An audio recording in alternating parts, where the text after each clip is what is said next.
arparadio.com की प्रस्तुति इतिहास का अभ्यास। वाचक स्वर कंचन। धार्मिक जागृति के कारण। उपनिषद काल में धार्मिक क्रांति के लिए पृष्ठभूमि का निर्माण किया। धार्मिक क्रांति के बीज ब्राह्मणों यानी जो ब्राह्मणों ग्रंथ है उसमें ही विद्यमान थे। आरण्यक मनीषियों ने अपने आत्मचिंतन से उन बीजों को अंकुरित किया। कालांतर में उपनिषद काल की महनीय तत्व जिज्ञासा ने तो उन अंकुरों को पल्लवित करना भी प्रारंभ कर दिया था। इस प्रकार धार्मिक सुधार की लहर तो उपनिषद काल में ही दौड़ चली थी। धार्मिक क्रांति का केंद्र मगध था। 6ठी शताब्दी ईसा पूर्व धार्मिक क्रांति के कारण इस प्रकार थे। पहला, धर्म की जटिलता। अपने प्रारंभिक स्वरूप में ऋग्वैदिक काल में वैदिक धर्म सरल था, लेकिन कालांतर में कर्मकांड बहुत बढ़ गए थे। संस्कृत जन सामान्य की भाषा न होने के कारण मंत्रों को समझना मुश्किल हो गया था।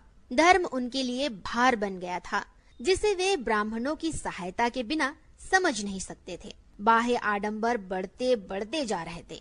परिणामतः धर्म संबंधी कार्यों पर ब्राह्मण वर्ग का ही प्रभाव स्थापित हो गया था। दूसरा, बहुदेववाद। सृष्टि के सभी महत्वपूर्ण तत्वों का मानवीयकरण करने से बहुत सारे देवी देवताओं की स्थापना हो चुकी थी, जैसे स्वर्ग के देवता सूर्य, सावित्री, उषा, विष्णु, शिव, पार्वती, ब्रह्मा, वायुमंडल के देवता इंद्र, मरुत, वायु, रुद्र, पृथ्वी के देवता अग्नि, सोम, पृथ्वी आदि। इन देवी देवताओं की उपासना करना अनिवार्य था और प्रत्येक देवी देवताओं की पूजा करने के अलग अलग विधि विधान थे। तीसरा, खर्चीले और कठिन यज्ञ। ऋग्वैदिक काल में कोई भी व्यक्ति सरलता से यज्ञ कार्य को स्वयं संपन्न करता था, लेकिन धीरे धीरे यज्ञ कार्य बहुत जटिल हो गए थे। यज्ञ हवन करने के लिए एक साथ कई पुरोहितों की आवश्यकता पड़ती थी। कई यज्ञ तो 12-12 वर्षों तक चलते थे।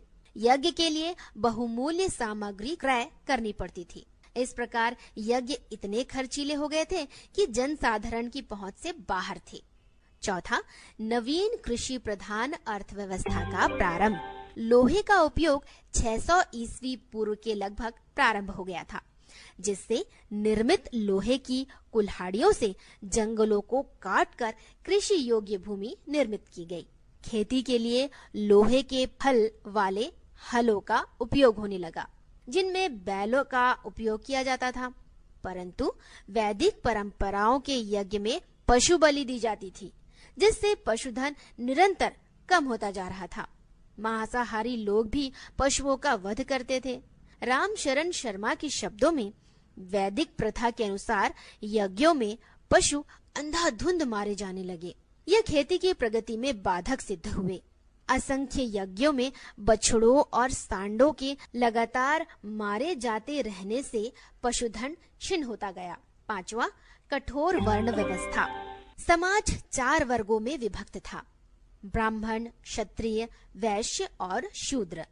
ब्राह्मणों को धार्मिक कार्य और शिक्षा देने का दायित्व सौंपा गया था। क्षत्रिय युद्ध और शासन करने का कार्य करते थे। वैश्य कृषि, व्यापार और पशुपालन करता था। शूद्र वर्ग इन तीनों वर्गों की सेवा करता था। उसका समाज में सबसे निम्न स्थान था। शूद्र वर्ग को वेद पढ़ने का अधिकार नहीं था। प्रारंभ में वर्ण व्यवस्था का आधार कर्म था, इसलिए एक ही परिवार के सदस्यों में से एक विद्वान होने के कारण ब्राह्मण कहलाया और दूसरा सदस्य व्यापार कार्य करने से वैश्य कहलाया। लेकिन कालांतर में वर्ण व्यवस्था का आधार जन्म हो गया। ब्राह्मणों के प्रभुत्व और श्रेष्ठता का विरोध क्षत्रिय वर्ग ने किया, जिससे ब्राह्मण और क्षत्रियों के मध्य संघर्ष प्रारंभ हो गया। राष्ट्र की सुरक्षा और शासन व्यवस्था का भार क्षत्रिय के कंधों पर था, जो कि अत्यधिक महत्वपूर्ण था। इसलिए क्षत्रिय भी अपने को ब्राह्मणों से श्रेष्ठ मानने लगे। ब्राह्मण क्षत्रिय संघर्ष ने धार्मिक क्रांति में महत्वपूर्ण योगदान दिया। क्योंकि बौद्ध धर्म के प्रवर्तक गौतम बुद्ध और जैन धर्म के 24वें तीर्थकर महावीर स्वामी दोनों ही क्षत्रिय थे और उन्होंने समाज में स्थापित वर्ण व्यवस्था का तीव्र विरोध किया था। छठवां, ब्राह्मणों का प्रभुत्व। डॉक्टर विंसेंट स्मिथ के शब्दों में ब्राह्मणों के अतिरिक्त अन्य उच्च वर्गों के पढ़े लिखे व्यक्तियों ने ब्राह्मणों के विद्या तथा मोक्ष के द्वार की कुंजी रखने के एकाधिकार के विरुद्ध विद्रोह कर दिया। 6ठी शताब्दी ईसा पूर्व तक आते आते ब्राह्मणों की विचारधारा में महत्वपूर्ण परिवर्तन हुआ। वे अपने कार्य से विमुख होने लगे। सांसारिकता में उनकी रुचि बढ़ने लगी थी। इसके बाद भी उन्हें समाज में विशेषाधिकार और सुविधाएं प्राप्त थी। इसलिए समाज के चिंतनशील व्यक्तियों ने ब्राह्मणों का तीव्र विरोध किया। 7वां, कठिन धार्मिक साहित्य। वैदिक साहित्य, वेद, उपनिषद, आरण्यक, पुराण, रामायण, महाभारत सभी संस्कृत भाषा में लिखे थे, जो सामान्य जनता की भाषा न होने के कारण समझ से परे थे। 6ठी शताब्दी ईसा पूर्व में जन सामान्य की भाषा संस्कृत नहीं थी, इसलिए उन्हें धार्मिक साहित्य को पढ़ने और समझने में कठिनाई होती थी। संस्कृत भाषा के विरुद्ध भी प्रतिक्रिया हो रही थी और लोग सरल भाषा के प्रयोग के लिए उत्सुक थे। 8वां, दार्शनिकों का जन्म। 6ठी शती ईसा पूर्व समाज में उत्पन्न धार्मिक और सामाजिक असंतोष ने नवीन विचारों को जन्म दिया। चिंतनशील व्यक्ति एक ऐसे ज्ञान की खोज के लिए प्रवृत्त हुए जो सरल, सुबोध और ग्रहणशील हो। जैन धर्म के 24वें तीर्थकर महावीर स्वामी ने भी महत्वपूर्ण सुधार किए और समाज को नई दिशा प्रदान की। 6ठी शताब्दी ईसा पूर्व में गौतम बुद्ध का जन्म हुआ, जिन्होंने ज्ञान प्राप्त करके एक नवीन धर्म प्रारंभ किया, जिसे बौद्ध धर्म कहते हैं। उन्होंने कर्मवाद का सिद्धांत दिया। बौद्ध धर्म मध्यम मार्गी था, जिसे भिक्षु और गृहस्थ जीवन अपनाने वाले व्यक्ति दोनों ही सरलता से अपना सकते थे। 9वां, चतुर्दिक हलचल। समाज में उत्पन्न असंतोष के फलस्वरूप नवीन धर्म का सूत्रपात बौद्ध धर्म और जैन धर्म के रूप में हुआ। गौतम बुद्ध और महावीर स्वामी ने अपने धर्म का प्रचार प्रसार किया। उन्होंने वेदों में अविश्वास, अवतारवाद, कर्मकांड, यज्ञों में पशु बलि का तीव्र विरोध किया तथा अपने तर्कों के माध्यम से अपने ज्ञान का प्रसार किया। परिणामतः असंतुष्ट जनसाधारण वर्ग ने उत्साह के साथ नवीन धार्मिक दर्शन का स्वागत किया, उसे समझा और स्वीकार किया। 10वां, चिंतन की स्वतंत्रता।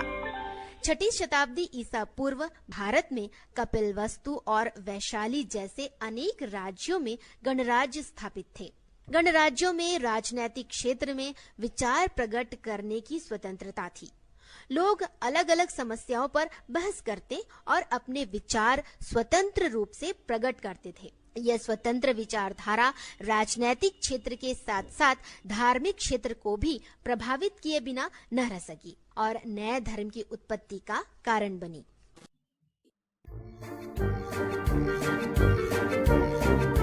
arparedio.com की प्रस्तुति इतिहास का अभ्यास।